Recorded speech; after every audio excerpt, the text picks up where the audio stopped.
Olá, seja bem-vindo ao nosso estudo bíblico online. A cada quinta-feira, às 20 horas, nos reunimos virtualmente, né?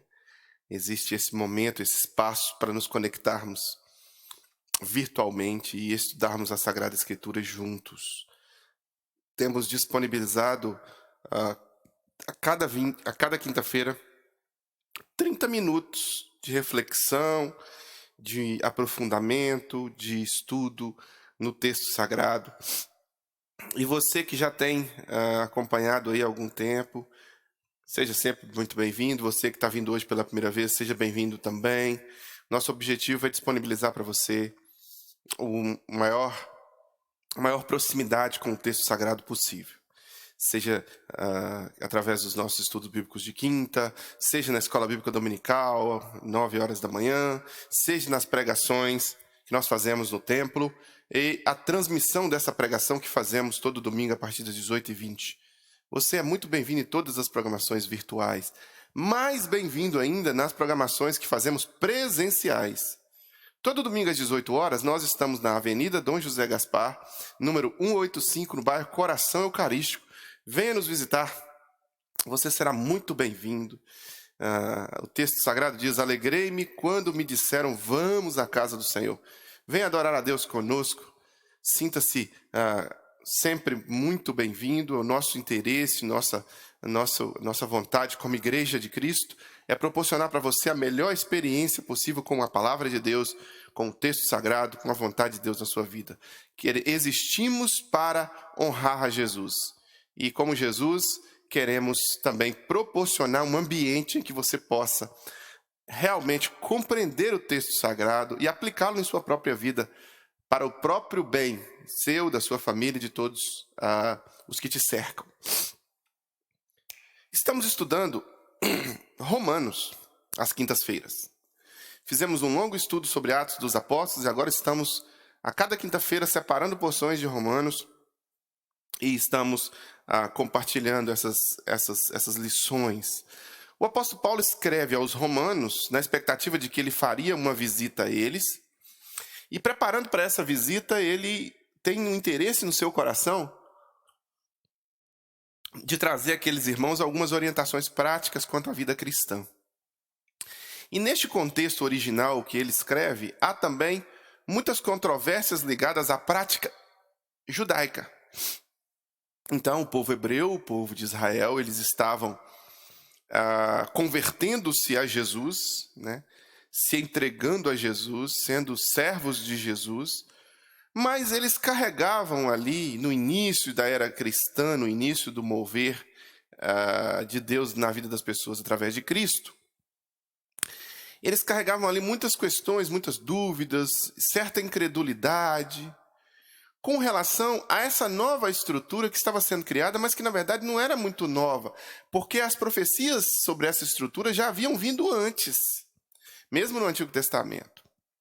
Com isso, o apóstolo tenta dirimir algumas dúvidas e mostrar que os rudimentos da lei tiveram o seu propósito, mas que sem Cristo a lei fica incompleta. E Cristo inaugura um período de graça. Não que a lei tem que ser abolida, mas que a graça se manifesta através de Cristo Jesus, e a graça, ela é resultado de todo o trabalho veterotestamentário da lei. A antiga aliança em Abraão agora é a nova aliança em Cristo. O Velho Testamento agora é Novo Testamento. Isso estava se formando. Para nós que estamos vivos hoje, no ano de 2021, 22, 23, 24, né? Nos anos que se sucedem, para nós fica mais claro, porque nós temos todo o Novo Testamento, toda a história a nosso favor. A gente consegue ler, estudar, sistematizar o pensamento. Mas esses irmãos aqui, eles não tinham ainda.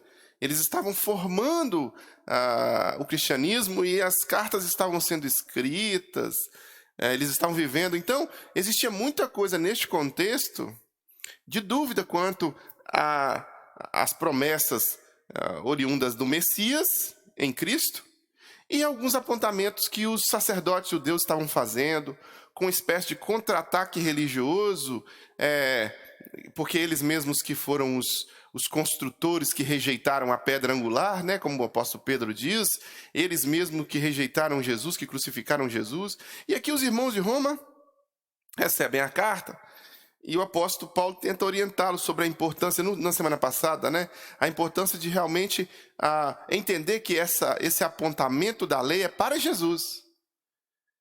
Que a fé é em Jesus, que é Jesus que nos justifica, que não é a lei que nos justifica, é Jesus que nos justifica. E também a importância de anunciarmos esse Jesus, né? Como virão se não há quem pregue, como pregarão se não forem enviados. O apóstolo desafia os irmãos de Roma e a mim e a você a sermos assim. E aí ele vai continuar agora no capítulo 11 de Romanos, versículo 1, continuando falando a respeito de Israel, né? Porque esse é o contexto muito forte ali para eles. Leiamos o texto, está na sua tela. Pergunto, pois, acaso Deus rejeitou o seu povo? De maneira nenhuma. Eu mesmo sou israelita, descendente de Abraão, da tribo de Benjamim. Deus não rejeitou o seu povo, o qual de antemão conheceu. Ou vocês não sabem como Elias chamou a Deus contra Israel, conforme diz a Escritura? Senhor, mataram os teus profetas e derrubaram os teus altares. Sou o único que sobrou. E agora estão procurando matar-me. E qual foi a resposta divina? Reservei para mim 7.000 homens que não dobraram os joelhos diante de Baal. Assim hoje também há um remanescente escolhido pela graça. E se é pela graça, já não é mais pelas obras. Se fosse a graça, já não seria graça. Se fosse, a graça já não seria graça. Quer dizer então, o que quer dizer então? Israel não conseguiu aquilo que tanto buscava, mas os eleitos o obtiveram. Os demais foram endurecidos. Como está escrito, Deus lhes deu um espírito de atordoamento, olhos para não ver e ouvidos para não ouvir, até os dias de hoje. E Davi diz que a mesa deles se transforma em laço de armadilha, pedra de tropeço e retribuição para eles. Escureçam-se os seus olhos para que não consigam ver, e suas costas fiquem encurvadas para sempre. Olha só, o apóstolo Paulo está tentando mostrar para esses irmãos, continua tentando mostrar para esses irmãos, a importância que é de você entender que em Cristo inaugura-se um período de graça. E que ele não está aqui abolindo toda a história até aqui. Pelo contrário. Quando você constrói uma casa, você constrói a base da casa, né? Essa base da casa, ela não é muitas vezes visível, mas ela tem a sua importância de estruturar a casa. Assim como o Antigo Testamento hoje, nós temos muitos elementos culturais que estão omitidos da nossa prática, que não são visíveis na nossa prática. Esses fundamentos do Antigo Testamento apontavam para Jesus. A lei sempre apontou para Jesus. E aí Jesus, ele vem no Novo Testamento. Então o Novo Testamento é como se fossem as paredes de cima, que são mais visíveis, mais práticas para nós, porque somos cristãos neotestamentários. Mas a base, ela tem a sua importância. A base é a palavra de Deus. A base teve o seu fundamento, o seu cumprimento apontando para Jesus. Assim é o cristão. Aqui, o que ele está dizendo? Que ele é israelita, que ele é descendente de Abraão, que ele é da tribo de Benjamim, que Deus não rejeita seu povo, mas que o seu povo peca contra Deus e Deus usa o seu instrumento. Ele usa o exemplo aqui de Elias, né? Quando Elias fala que só restou ele, aí Deus reservei para mim 7.000 que não se dobraram a Baal. A contraposição que ele faz desse texto do Antigo Testamento, ele tenta pinçar esse texto. Paulo faz muito isso. Ele pinça, não só Paulo, todos os apóstolos, ele pinça essa história, esse recorte cultural, histórico, teológico, ele traz essa realidade para ensinar que muitas vezes o povo chamado povo de Deus se volta contra Deus, e agora eles haviam se voltado contra Deus na pessoa de Jesus. Eles se rebelaram contra os ensinos de Jesus, e não só se rebelaram contra os ensinos de Jesus, eles crucificaram Jesus. Eles não o receberam, né? O apóstolo João vai dizer isso. Veio para o que era seu, mas os seus não o receberam. Eles não foram recebidos por Jesus. Jesus não foi recebido por eles. E aqui ele tenta ilustrar e tenta mostrar que este Israel de Deus, que nega a Deus, nega Jesus, não é de Deus. Pode ser estruturado religiosamente, mas não tem nada de Deus. Porque se de Deus fosse, teria entendido os sinais que os apóstolos, que os profetas que vieram antes deles davam. Apontavam para o Messias. E, no entanto, quem foi que entendeu o principal sinal? Os homens que observavam os astros, né? Os astrólogos, vamos dizer assim, né? Os chamados magos do Oriente. Os homens que faziam da observação dos astros a sua, entre aspas, religião. E esses homens conseguiram ver na Escritura o apontamento claro para o cumprimento da promessa. Os próprios judeus, os próprios sacerdotes, os doutores da lei, não viram. Não só não viram, mas foram alertados de que estavam vivendo naquele momento e não quiseram ouvir. Raça de víboras, coração duro. As profecias se cumpriram entre eles e eles não.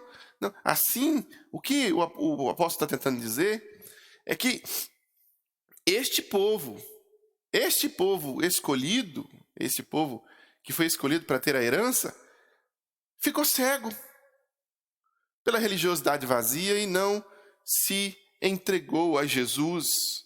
Mas que haviam entre o povo, entre esses líderes até, porque a gente pode mencionar Nicodemos, a gente pode mencionar José de Arimateia, a gente pode mencionar alguns que, mesmo entre a liderança desse povo, se quebrantou, e a história traz eles aí como líderes que compreenderam e que se converteram a Jesus mais tarde.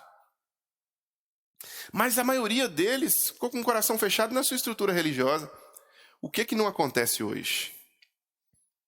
Hoje acontece exatamente isso. Fechar-nos na nossa estrutura dogmática e não permitir que Jesus, na nossa estrutura dogmática religiosa, e não permitir que Jesus seja relacional, pessoal. Você não é cristão porque você cumpre determinados ritos religiosos. Você é cristão porque você tem um relacionamento pessoal com Jesus. O Jesus vivo que ressuscitou dentre os mortos. O Jesus que está com você, que ajuda você a caminhar com suas dificuldades. O Jesus perdoador. A graça se manifesta nesse Jesus em sua vida. Então você não é um cristão porque você cumpre ritos. Ritos são importantes? São. Dogmas são importantes? Cumprem o seu papel. Mas eles não fazem de você um cristão. Quem faz de você cristão é Cristo. É um relacionamento com Cristo. Então, se todas as estruturas religiosas ao seu redor estiverem engessadas a ponto de não verem a beleza de Jesus e da simplicidade dele próximo a você, não se permita se engessar também.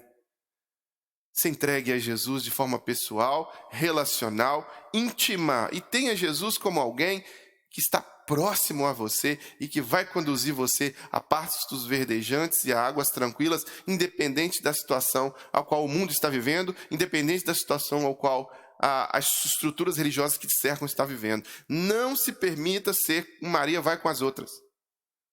Aqui nós estamos dizendo, e o apóstolo tenta ilustrar,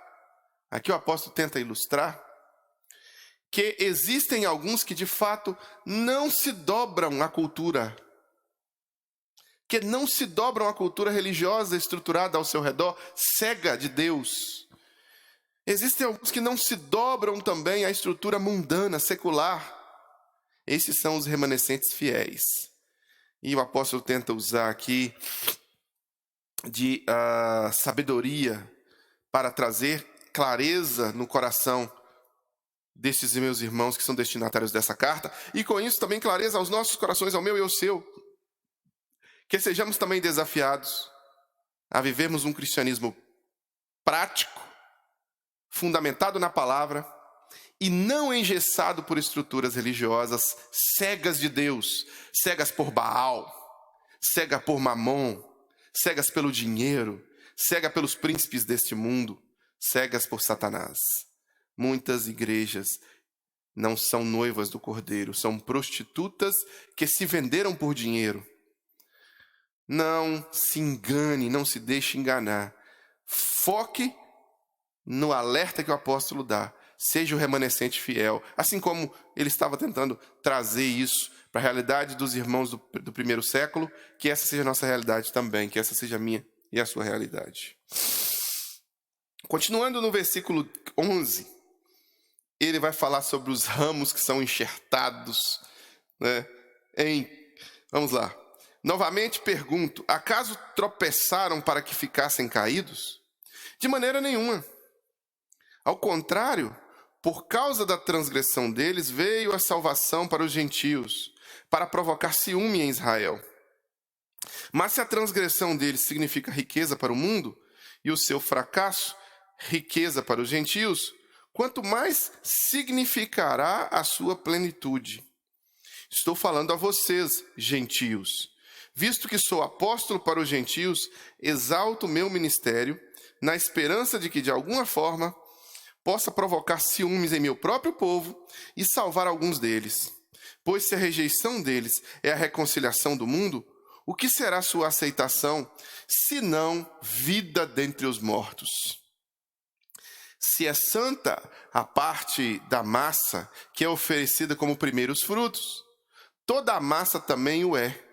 Se a raiz é santa, os ramos também o serão. Se alguns ramos foram cortados, e você, sendo oliveira brava, foi enxertado entre os outros, e agora participa da seiva que vem da raiz, da oliveira cultivada, não se glorie contra estes ramos. Se o fizer, saiba que não é você quem sustenta a raiz, mas a raiz a você. Então você dirá, os ramos foram cortados para que eu fosse enxertado. Está certo. Eles, porém, foram cortados devido à incredulidade, e você permanece pela fé. Não se orgulhe, mas tema, pois se Deus não poupou os ramos naturais, também não poupará você. Portanto, considere a bondade e a severidade de Deus. Severidade para com aqueles que caíram, mas bondade para com você, desde que permaneça na bondade dele. De outra forma, você também será cortado. E quanto a eles, se não continuarem na incredulidade, serão enxertados, pois Deus é capaz de enxertá-los outra vez. Afinal de contas, se você foi cortado de uma oliveira brava por natureza, e de maneira antinatural foi enxertado na oliveira cultivada, quanto mais serão enxertados os ramos naturais em sua própria oliveira. Glória a Deus, aleluia. Olha que beleza de ilustração que Paulo usa aqui, meus irmãos. Paulo parecendo que está dando uma aula aqui de biologia, né? E tratando ali de uma matéria que é estudada hoje por alunos, eu acho que de zootecnia, dessas matérias ligadas a plantas, né? Que é fazer enxerto. E isso realmente acontece. É enxertar uma planta na outra e fazer misturas nos DNAs dessa planta e pegar a planta e, pesquisando essa planta, poder fazer com que uma seiva de uma planta possa produzir frutos em outra planta, uma planta assemelhada. Então, há estudos, há pesquisas no ramo, no campo da biologia sobre esse assunto. E o apóstolo Paulo usa justamente este assunto para ilustrar como que a raiz, qual que é a raiz, é aquela base que eu falei, né? O povo hebreu, o povo de Israel, como que boa parte deles foram cortadas do reino de Deus por rejeitarem a pessoa de Jesus. rejeitarem a pessoa de Jesus, né? Eles ficaram cegos pela sua estrutura religiosa e foram cortados, vamos dizer assim, a ilustração de Paulo.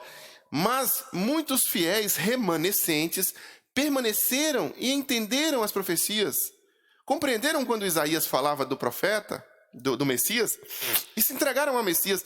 Estes, Paulo diz, que são a raiz que ficou. Aí o apóstolo João vai dizer, veio para os que eram seus, mas os seus não receberam. Esses que não receberam, ficaram fora da graça. Mas todos quantos o receberem, deu-lhes o poder de serem feitos filhos de Deus. Esses todos agora, Paulo e o tempo da época chama de gentios. Os que não vêm da linhagem judaica, os que não são povo vindo do povo de Israel, que são de outros povos e que estavam se convertendo a Jesus. Estes são os ramos que são enxertados, os galhos que são enxertados na árvore. E estes, Paulo orientava eles, olha, você não deve se orgulhar, porque você reconheceu Jesus como Senhor, você não deve pensar que você é melhor que aquele que não reconheceu. Você não pode achar que você é melhor que alguém. Você tem que ter gratidão, porque Deus perdoou os seus pecados e porque Deus está operando na sua vida. Mas nunca julgar o outro e achar que o outro é pior do que você. E não é um ensino profundo para os dias de hoje? Quantos cristãos caem na maldita cilada de se acharem melhores? De se compararem com alguém que, porventura, ou não é da sua religião, ou é um incrédulo, e acharem que são superiores a essas pessoas porque cumprem determinados ritos religiosos. Não. Todos somos pecadores carentes da graça de Cristo. A misericórdia do Senhor se renova cada dia, cada manhã nas nossas vidas, como todos nós devemos ser gratos a Deus. E a gratidão do cristão se manifesta na humildade de reconhecer que ele é agraciado, ele recebe um favor não merecido. A gratidão do cristão se dá em não se ensoberbecer, em não ser alguém que se coloca numa posição de vaidade espiritual, em alguém que realmente está disposto a realmente anunciar o evangelho aos perdidos, anunciar o evangelho àqueles que ainda não, mas com humildade de coração reconhecer que Deus é o operador de toda a obra e que Deus é gracioso para conosco também, assim como para com todos aqueles que nos cercam. O apóstolo tenta combater não só o orgulho religioso oriundo daqueles que vêm do judaísmo e que achavam que Jesus era da linhagem judaica, né, vindo de família judaica, e realmente, de fato, a promessa veio e a promessa se cumpriu em meio a eles. E muitos até nem falavam. No início, o livro de Atos vai trazer essa história para você. No início, eles não anunciavam o evangelho de Jesus a outros povos, era só os judeus. Só os judeus. Eles pegaram a palavra que Jesus disse, né? Não anuncieis a outros que não às ovelhas perdidas da casa de Israel. Era uma estratégia que Jesus estava usando para começar o seu trabalho e a partir dali ir por todo mundo e pregar o evangelho a toda a criatura. Jerusalém, Judéia, Samaria, até os confins da terra. Eles pegaram só a parte inicial, que deveria anunciar as ovelhas perdidas da casa de Israel, e eles não falavam de Jesus a outros, não falavam aos gentios, não. Era só judeu. Pedro precisou ser sacolejado por Deus. No capítulo 10, no capítulo 11 de Atos, Pedro precisou se justificar diante da igreja e dizer assim, meus irmãos, Deus quer que nós levemos o evangelho de Jesus a todo mundo, não é só para o judeu, não. E Paulo vai dizer mais tarde, quer seja judeu, quer seja grego, a todos.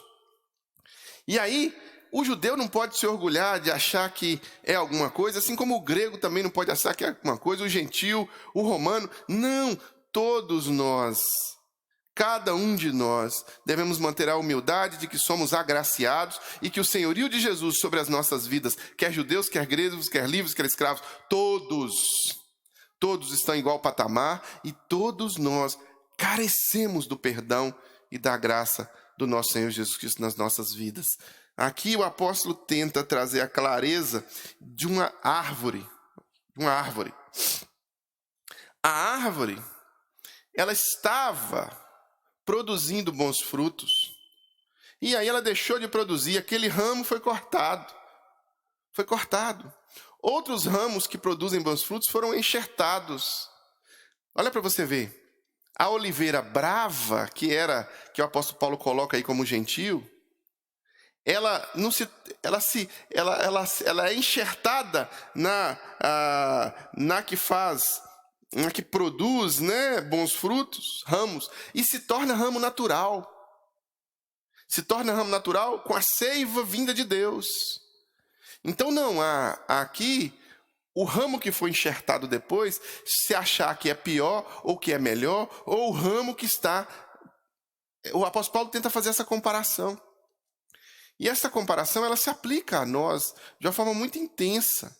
Um orgulho espiritual não faz parte da vida cristã. Isso é tentação do maligno. A humildade, ela advém da pessoa de Jesus Cristo, e nós devemos, você, devemos temer a Deus, reconhecer e considerar a bondade de Deus, a severidade de Deus para com aqueles que, de fato, não estão dispostos a caminhar em obediência a Ele. Né? João, o Batista, vai dizer que ele vai cortar, ele vai pegar a palha e vai jogar esta palha em fogo inextinguível, né? Em fogo que nunca se apaga. Ele vai pegar o trigo e colocar no celeiro. Mas o trigo, ele não pode se considerar... O trigo que chega primeiro não pode se considerar melhor do que o trigo que vem depois. É tudo trigo. Porque, na verdade, não importa a origem do trigo. Todos são formados trigos na pessoa de Jesus. Então, ao me converter a Jesus, me torno cristão em Jesus. Alguém que nasceu dentro de uma igreja evangélica se transforma em cristão não por nascer numa igreja evangélica, mas por se converter a Jesus.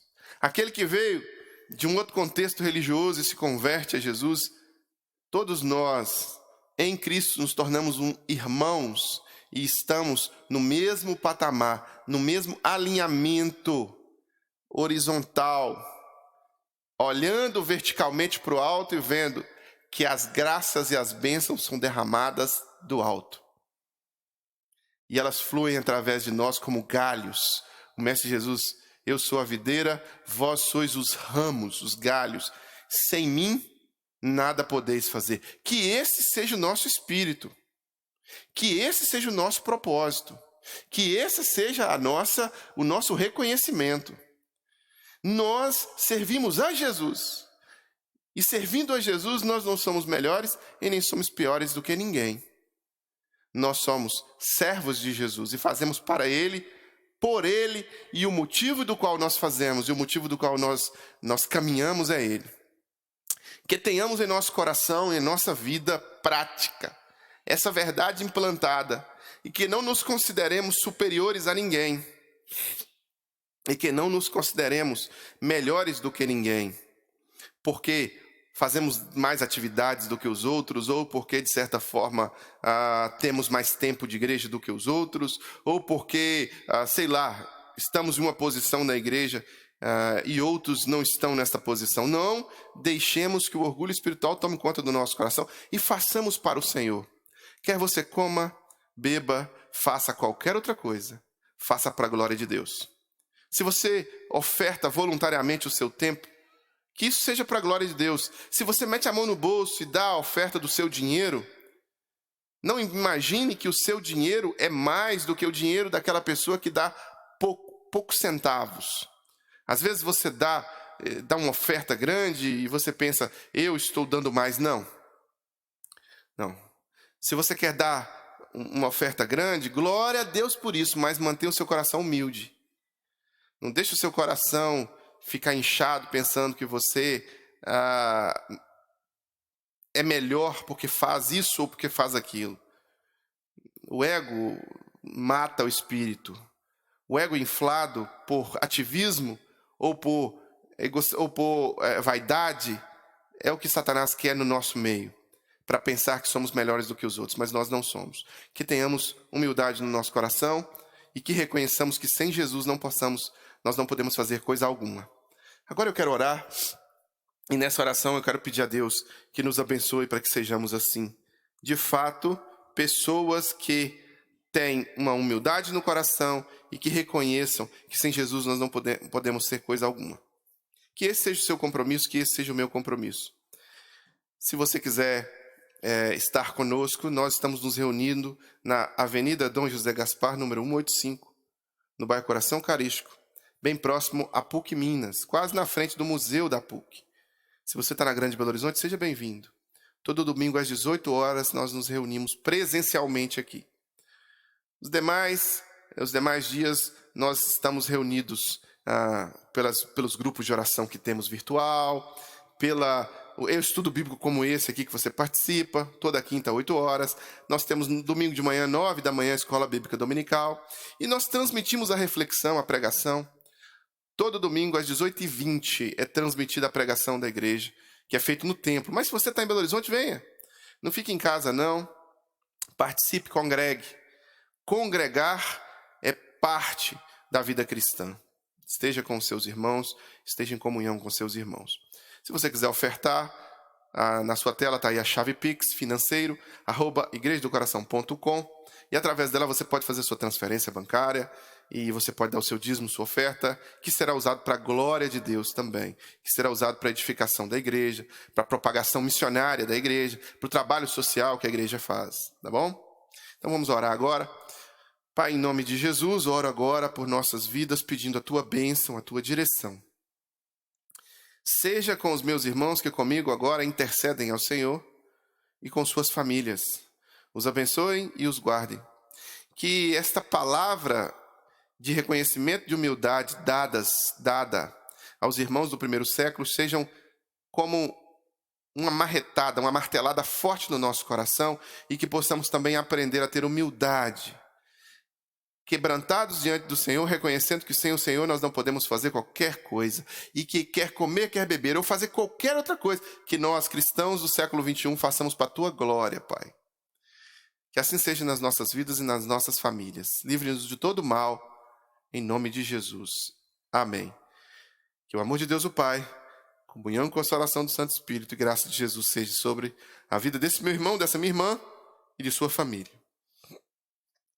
Que Deus te abençoe, que Deus seja com você, com toda a sua família. Até o nosso próximo encontro.